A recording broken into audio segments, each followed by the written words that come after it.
Guys, luluto po ako ng biko.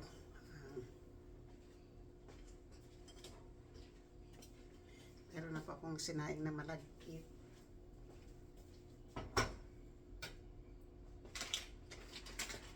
At ito po yung ating sugar sa ating biko.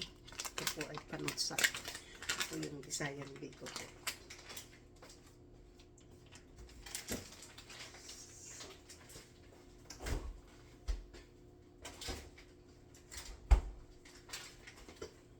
Mabalag po tayo ngayon po, okay? So, ngayon po ay biko po yung gagawin po natin. So, dahil po ayaw ko po na masyadong matamis. So, isang ano po. Kapag kailangan pa naman po ng asukal, ay pwede po natin lagyan ng asukal. Pero po, meron akong camera, okay? So, ngayon po, ang pinakamasarap na biko sa amin po. Ito po yung aking pinakamasarap na biko dahil ito po yung ating sugar sa ating biko. So, yan po yung ating sugar sa ating biko. At gamit po natin ay cream, coconut cream. Masarap. So, ngayon po, ilagay po natin dyan. So, baling 3 cups po na malagkit po ay ati po siyang lagyan ng 2 cans o ganito po yung ano po,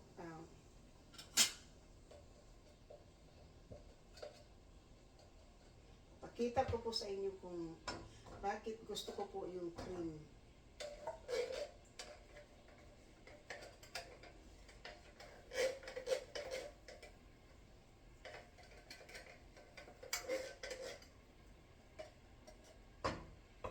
So, ganito po yung laman po ng cream na gata. Ayan po yung cream na gata po. Talagang pure na gata po yan. Ayan o. Talaga yun ang ano, hindi mo talaga po makikita po yung tubig. Kaya po siya masarap at mahal kasi cream po siya. Yung una po siyang is ng gata. Yan po. So ngayon po nandito pa po yung isa. Ganon din po, ayan. Makapal din po yung natira po sa loob.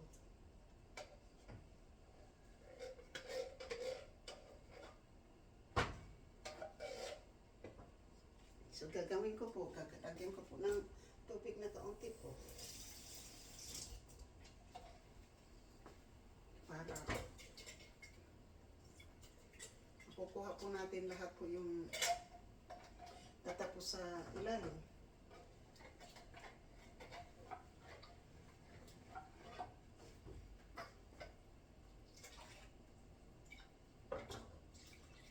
Yan po.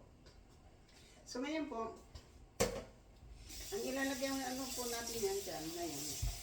So, bago po natin ito i-ano po, lagay sa garbage can po, ay i-rinse po natin ito.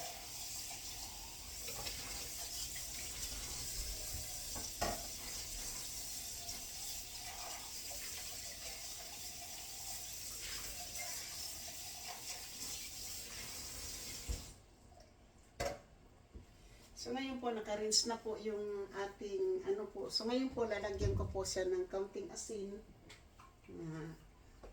Pinch of salt po para ano po. Yung kunti lang po. Para mayroon pong sweet and ano po. Yung malalasahan po yung asukal. Vanilla.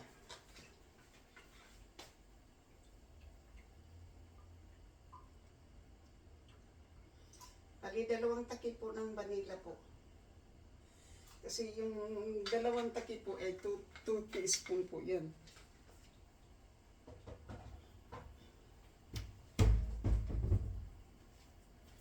So, yan po yung ano po natin.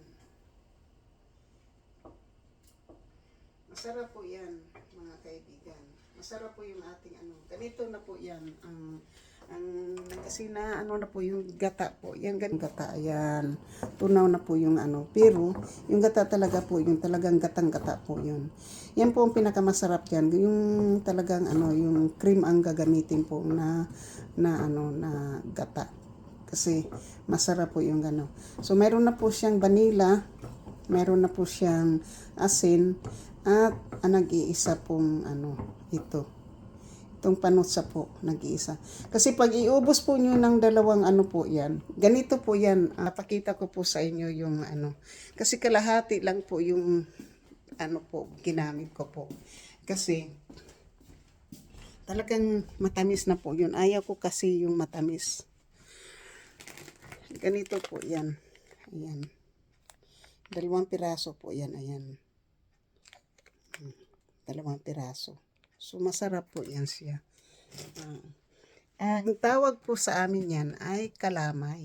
Kalamay po tawag sa amin sa Bisaya. Yan. So, ngayon po para sigurado tayo medyo may pagkatamis na hindi rin po masyadong matamis. Pag ano, kinulang po yung tamis, lalagyan po natin ng brown sugar. Yan po. So, yan po yung ating pong bake ko ngayon. Kasi nagki-craving po ako ng matamis. So, imbis na gagawa po tayo ng ano-ano pa man, ito muna. Kasi gusto ko pong, matagal na po akong hindi nakakain ng biko po. Nakakain ako ng biko po no pang 2022. Nung mayroon pa kaming apartment ng aking anak. So, yun po yung last ko po na kumain po ng biko. So, ngayon po, dahil mayroon po akong gata, at mayroon po din akong panutsa, ayan po, yun po yung ating gagawin po ngayon. Alam ko po na masarap po yan ngayon, masarap. Talagang ano po yan. So, habang tayo po yung nagdidiko, ay manonood po tayo ng live kasi nagka-live po yung aking friend sa Europa.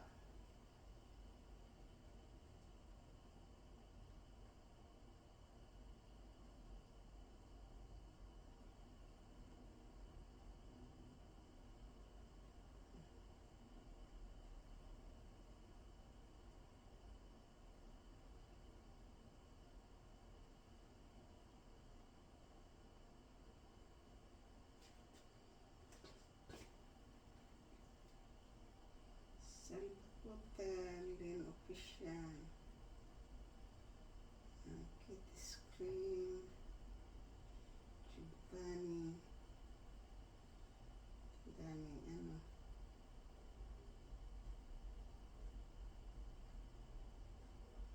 Panoorin po natin, ang pupuntahan po nating live ngayon ay si Pinay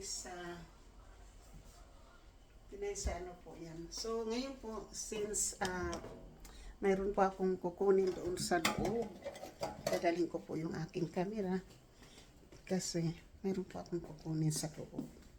Kalimutan ko po kung ano po yung kukunin ko po sa loob. Sandali lang po. Kasi, bukas tayo ng ano, at pupunta po tayo at itatapon po natin itong ating lata po dito sa basura ng ating ano po.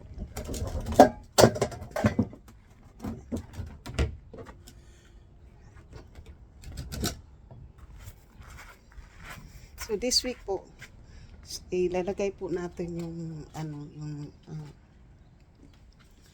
burger base po dyan hanggang next week. Next week po, yung Wednesday of next week, kapag basura din na, pagkatapos ipasok natin doon sa loob kasi darating na po yung mag-asawa. So, ngayon po ay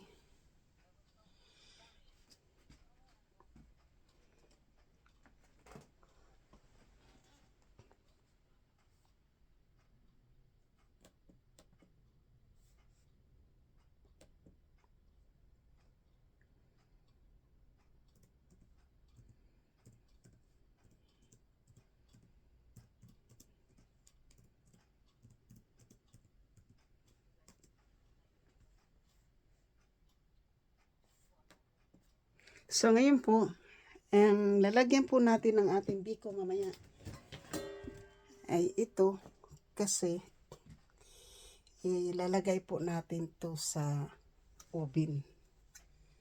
Ano pa?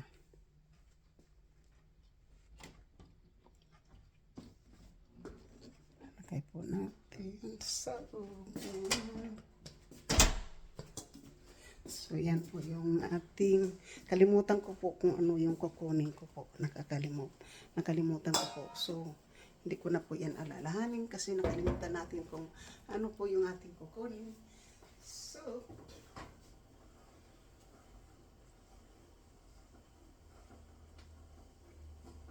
tingnan natin kung ano.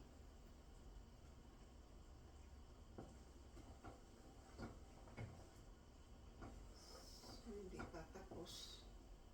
So, siguro yung tamis po okay na kasi mayroon pang, hindi pa siya po natunaw. Yan po, hindi pa po siya natutunaw.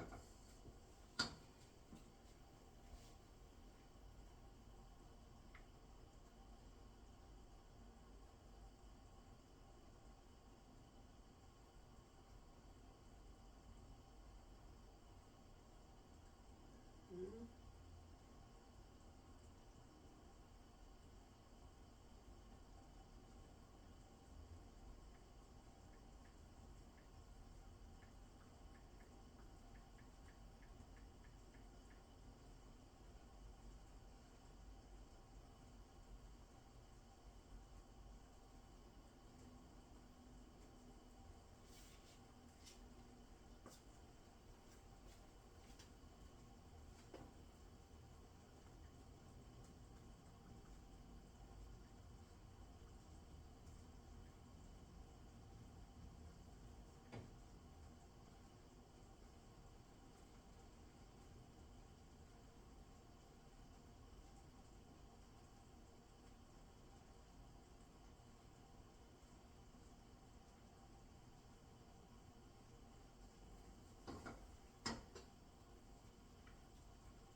So guys, ito na po yung ating ito na po yung ating po yan, ang ating, pero hindi pa po siya tapos na mayroon pa po siyang po yung may panutsa pa po. So ibig sabihin nito po tamis na po, so hindi na po natin kailangan yung yung asukal.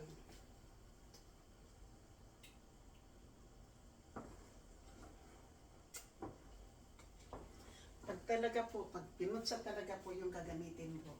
Kapag panutsa talaga yung gagamitin mo, masarap talaga po yung yung biko.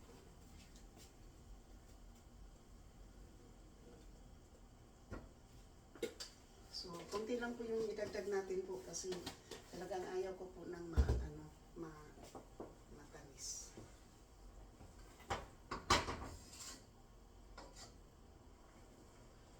So, ngayon po, pagkatapos po nito mamaya, pagka na po natin ito, siyempre po, yung ginamit ko po ngayon muna pag yung paghalo-halo.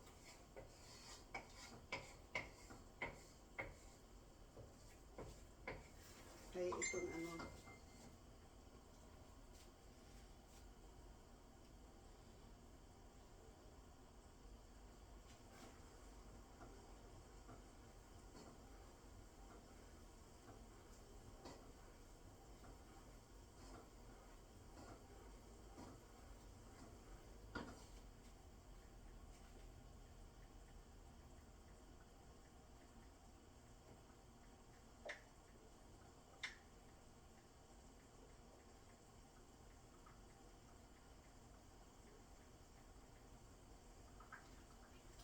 So, yan guys,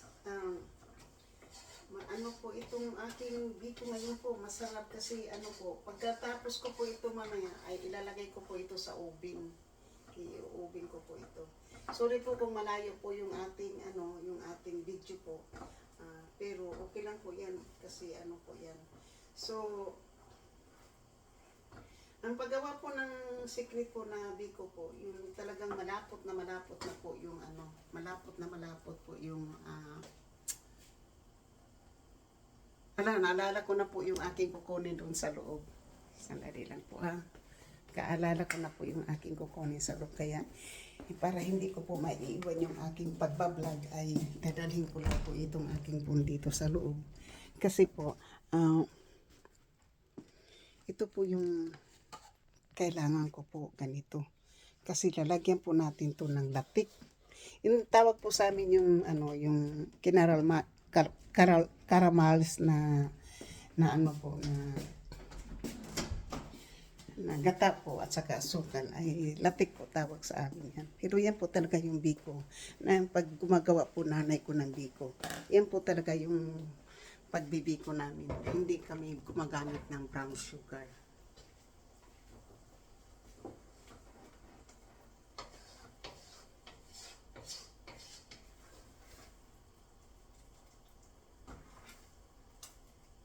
Mayroon pang po, buon may asukal pa po.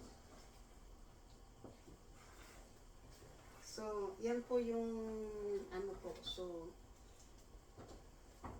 pag pa po, yung siyempre, madami ito. Hindi ko na po ito anuhin kasi mayroon po mga itim-itim na po dyan. Masarap po, masarap. Hindi po siya matamis. Lumutang po yung kanyang tamis dahil sa asin po na kaunti na inalagay ko po. Yun po yung yung nagpapasarap po dito po yung asin. Siyempre po wala po tayong kawalit kaya dito po natin lulutuin po sa sa pot kasi yung kawali ko po ay nasa storage po at nakabox para papuntang Pilipinas po yung mga kaldero ko, yung mga meron po akong malaking talagang kawa po na galing po yung Pilipinas po na kawa. Kaya lang po ay nilagay ko na po sa box. At kung halimbawa man magawa po ng pansit po ay dito na lang po tayo gagawa. Bibili na lang po tayo ng yung magandang lalagyan na pansitan po. Pero ito na po yung So, kaya kailangan po malapot po yung latik mo. At ilalagay ko po ito dito mamaya sa oven. So, titingnan po natin kung papasok itong ano natin. Ayun po, papasok po dito kaya pwede natin po itong ilagay sa oven mamaya po para masarap po ito mamaya.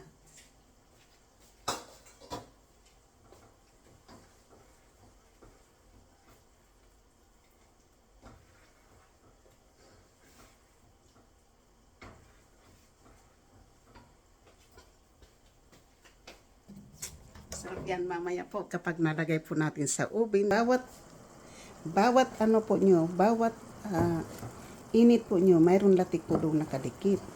Imbes na ano. Ilalagay ko po yung latik sa ibabaw.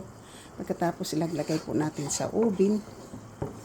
Yan po yung ano, wala tayong ano po, hindi natin to gagawan ng ano, yung ubi-ubi, lagyan ng gatas na may ubi. Ayaw ko po yung, gusto ko po yung talagang original. Yung talagang typical na biko, nagawa ng Bisaya po na walang ano kundi, ano lang po talaga. So ngayon po, kapag malalaki pa po yung bubbles dyan sa latik na yan po, ay hindi pa po yan ready na ilagay mo yung kanin. So kailangan po yung pag lumiit-liit lang po yung bubbles niyan, saka pa ninyo ilagay ang inyong malabnaw pa po. Kasi kung kailangan po yan, kapag ganyan na, hindi malabnaw pa po para ilagay. Malabnaw pa po, ilagay po yung kanin. Kaya kung may secret, kung gusto po nyo talaga ng biko na masarap, kailangan po yung hindi po ilagay kaagad yung kanin pagka natunaw na po yung asukal. Hindi po ganun ang pagbiko po. Kung gusto talagang masarap na biko, talagang lulutuin ng mabuti yung gata, tapos hanggang sa kunti na lang po yung ano, yung latik, yung caramels na po ng ganito. Tapos po, ang gagawin po nyo niyan mamaya ay mayroon po akong extra na ano po dito. Kasi doon natin makikita yan. Hindi pa po yan pwede. Hindi pa po pwede yan lagyan ng kanin natin. Kailangan po yung hindi na po masyadong maano po yung ano. So hindi pa po ready. Hindi pa po ready yung ating latik. Kailangan po kapag ano na po yung ready na po yung latik, hindi na po matubig yung pag ganito. Kasi makikita po niyo dito, hindi pa po siya ready. Ayan. Hindi pa po siya ready. Kailangan po, hindi na po siya yung, pag ginanyan mo po yan, hindi na po, hindi na po puti yung sa yung sandok. Kailangan yung sandok yung latik na talaga. So, ganyan po. Kailangan po yan, yung bubbles niya po, hindi na po siya masyado malalaki, kundi maliliit na po.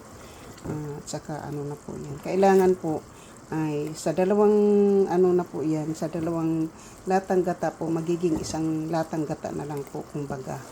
So, yan po. Ganito po tayo magbiko. Kung hindi pa ninyo po na nakikita ako na magbiko, ito pinapakita ko po sa inyo kung paano po ako magbiko. Kasi ibang-iba po yung aking biko po. At saka pag po nito, hindi siya brown na brown talaga siya. Kasi panutsa po yung nilalagay po natin dito. Yung panutsa po kasi, kalamay po yan tawag sa amin sa Bisaya, pero sa Tagalog po ay panutsa. Mahal po yan dito sa sa Amerika, yung isang po yan. Kasi pag nilagyan ko po, inilagay ko po yung dalawang yung dalawang magkadikit na mag-asawa pong panutsa po. Masyado na pong matamis para sa akin. Hindi po tayo mahilig sa matamis, kundi lang po yung ating kanin. Yan, malapit na po. Yan ang gusto ko po doon, yung magiging brown na po masyado yung yan, hindi pa po siya pwede. Yan. Para ba yung pagkatapos po, kung hindi niyo magamit po yung panutsa po o yung latik, ay pwede pong ipapalaman natin sa tinapay. Pero kung malabnaw po, hindi po pwedeng ilagay sa ano.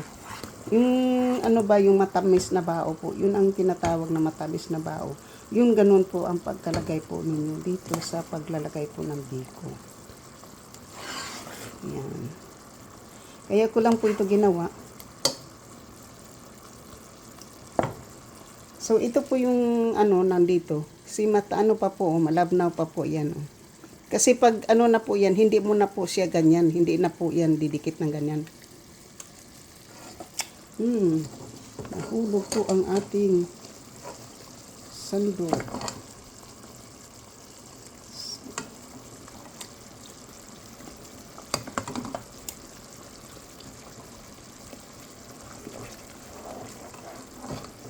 So, come on. Hulog po yung aking sandok, mainit. Ayan. So, hindi pa po yung ano. So, iiwan ko lang po muna. Kasi pag ano po, hindi ano po. Papakitan ko na lang po sa inyo mamaya kapag ano na po. Kasi hugasan po itong aking ano.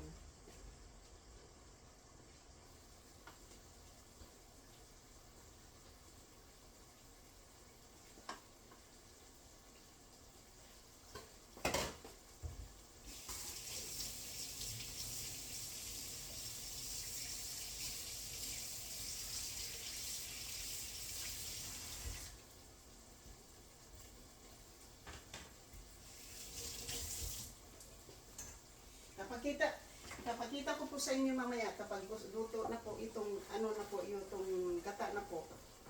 Pag na ano ko na po itong gata, kung tama na po sa ano yan. Ayan. Ito na po.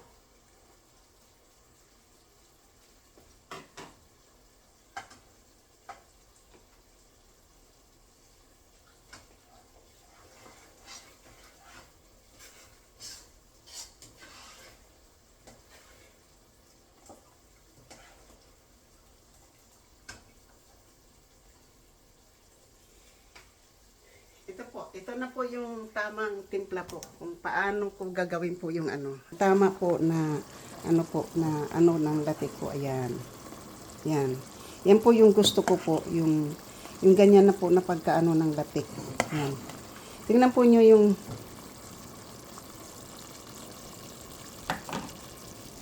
tingnan po nyo kung paano ko ito anuhin po. Kung talagang tama na po. Ayan po. Hindi na po siya umaano po. Yan.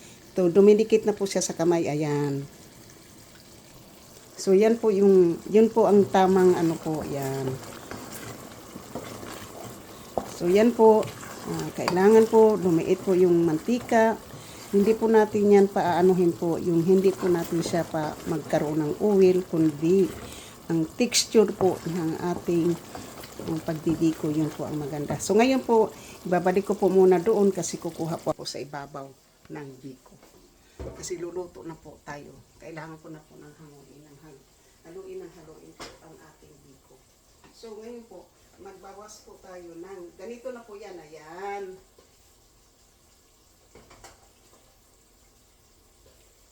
So ganito na po yan, ayan.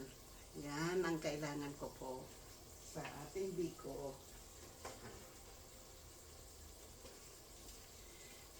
Yan po ang kailangan ko po sa biko na yan. Ngayon po, ilalagay na natin itong ating kanin na sinaing.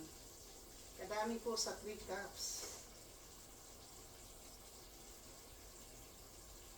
Yan po ang ating biko.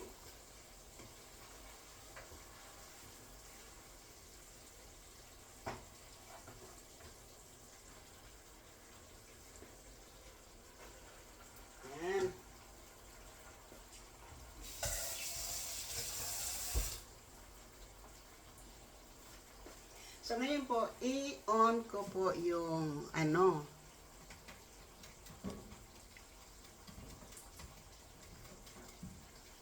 So, stay on. Tapos, ilagay po natin sa 450. 400 po, 400. Ang temperature po natin. So, naka-warm up na po yung aking maliit na oven. Lagay po natin ito. Kailangan po natin itong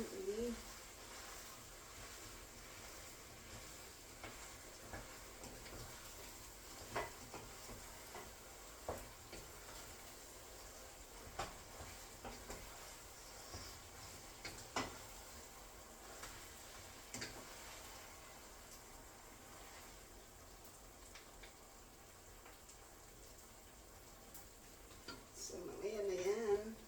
Kaya nandito man yung ating sandbox.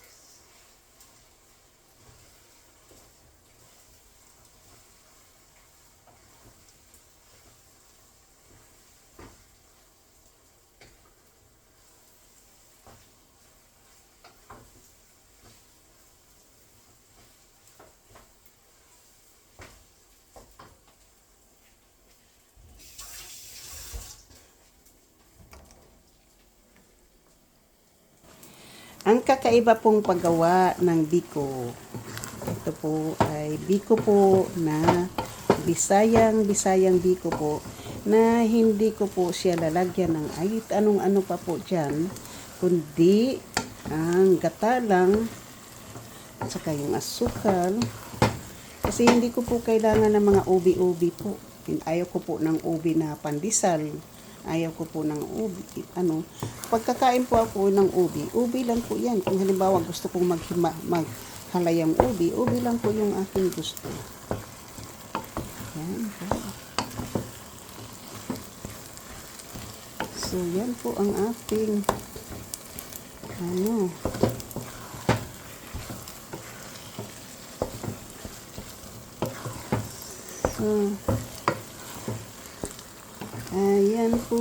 ayan po ang ating biko.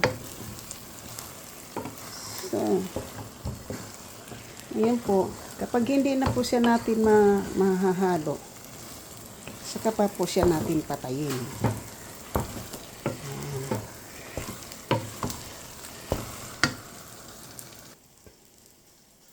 Habang inaano po natin yan, saan ba natin ito ilagay?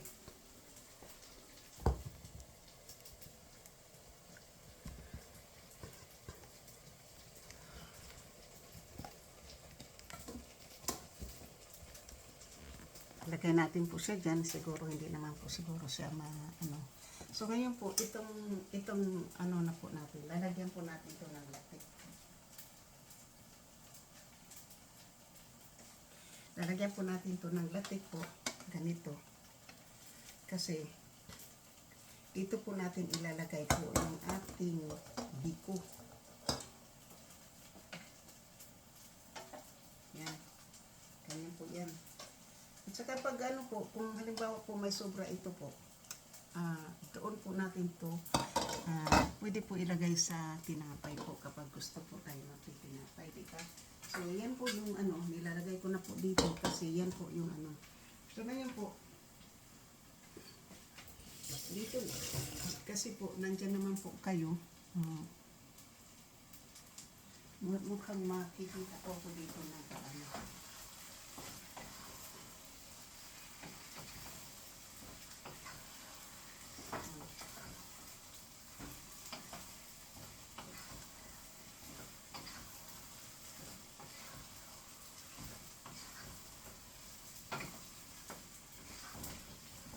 So, yan po yung ano po lang po yung angle ng ating pagkahalo po ng ating biko.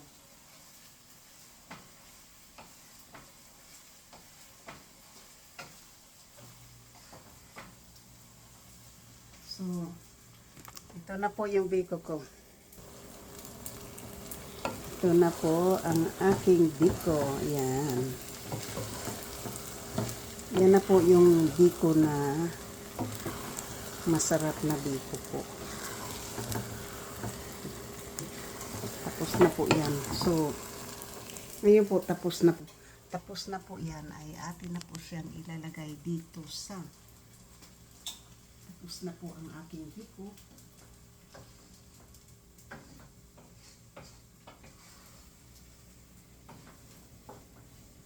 So, So ngayon po ilalagay po natin yung biko dito. Ooh. So, ngayon po, tinabaling hindi tayo makikita. Basta, ayun, dito na lang.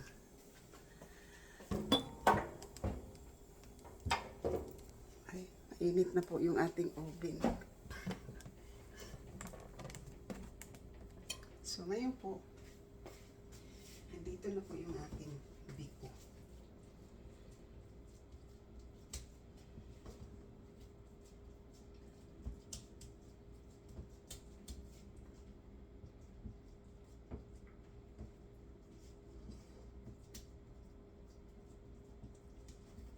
Diba po?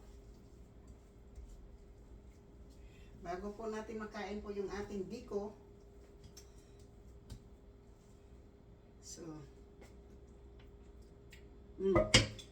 hindi po siya matamis. So, ngayon po, ilagay na natin tong dito. Ganon.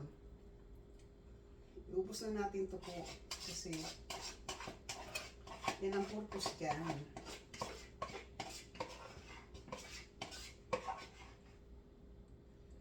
Yan ang purpose po dyan. Yung ilalagay po natin ng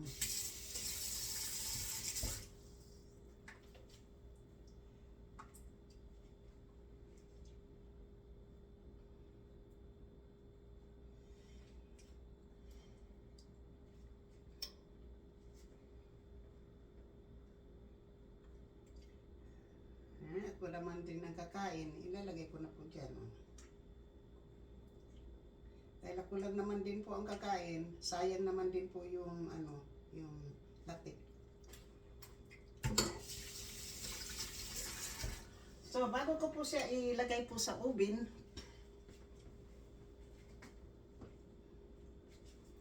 ito na po yung ating biko. Nalagay ko na po siya sa oven ng mga 30 minutes, half an hour, o 1 hour, 45 minutes.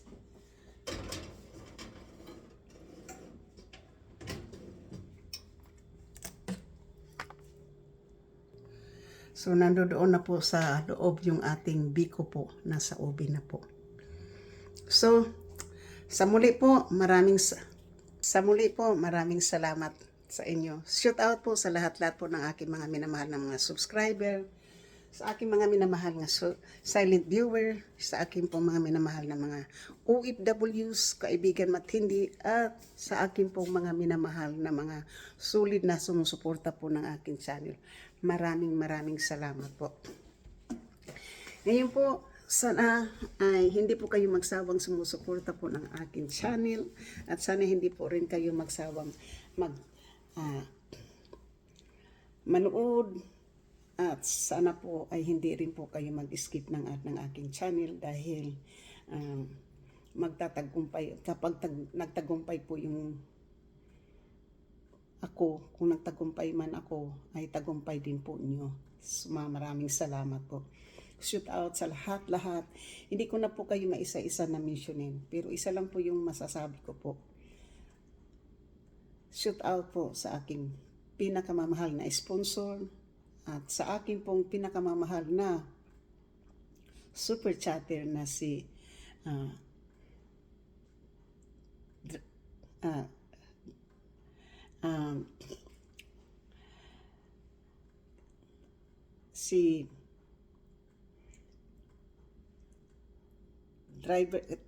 truck driver ng KSA Saudi Boy po. Dahil tuwing pumupunta po siya sa aking live, siya po talaga hindi siya pumupunta ng live ko nang hindi po siya nagbibigay ng blessing. Kaya, siya po yung number 1 kong super chatter na talagang hindi po nagsasawang suportahan po yung aking channel kahit hindi po niya ako kilala. At ang aking pong super chatter at minamahal na sponsor na si GC Pinariho. Of course po, kayong lahat, mga super chatter at members, mahal na mahal ko po kayo. Pero isa lang po yung talagang pinaka-the best po, dahil araw-araw, kung halimbawa araw-araw po siya pumapasok, talagang hindi po niya ako binibigo. Palagi lang po niyang sinasabi na kulang pa. Si truck driver KSA, Ika Saudi Boy. Yun po yung ating pong pinakamamahal nating super chatter po na nag-isang truck driver KSA at nag-iisang sponsor na si GC Pinariho. Thank you. I love you guys. Pero hindi ko po rin malilimutan ang aking pong sa aking mga members po na sila Mama Sinya, Team Kirin Suzuki, Team Ermin O and Miss Santos TV, Team Kapanday, Team Laksaan ka kay Solid Harbor, at Kasangga Kalimbang Boy, Team Fabulous, and Team Sandot Vlog, at sa lahat ng Team Pula kay GC Pinariho at Sword Team USA. Maraming salamat po. At sa nag-iisa, at sa mga OFW dyan na sumatangkilik po ng aking live videos, maraming salamat. At saka dito po din sa USA na mga subscriber ko po na nanonood din po ng aking live na nag-aksaya din po ng time dito po sa Amerika. Maraming salamat. Sa lahat-lahat ng iba sa ibang bansa man o saan man tayo naroroon, ang masasabi ko lang, God bless us all. Thank you Lord for giving us a good life, blessing kahit man saan tayo naroroon. Ako po ay nagpapasalamat dahil marami akong nakilala. So thank you po all. Bye-bye. Pilipinas, magandang umaga. Middle East, magandang gabi. Calgary, Canada, magandang umaga.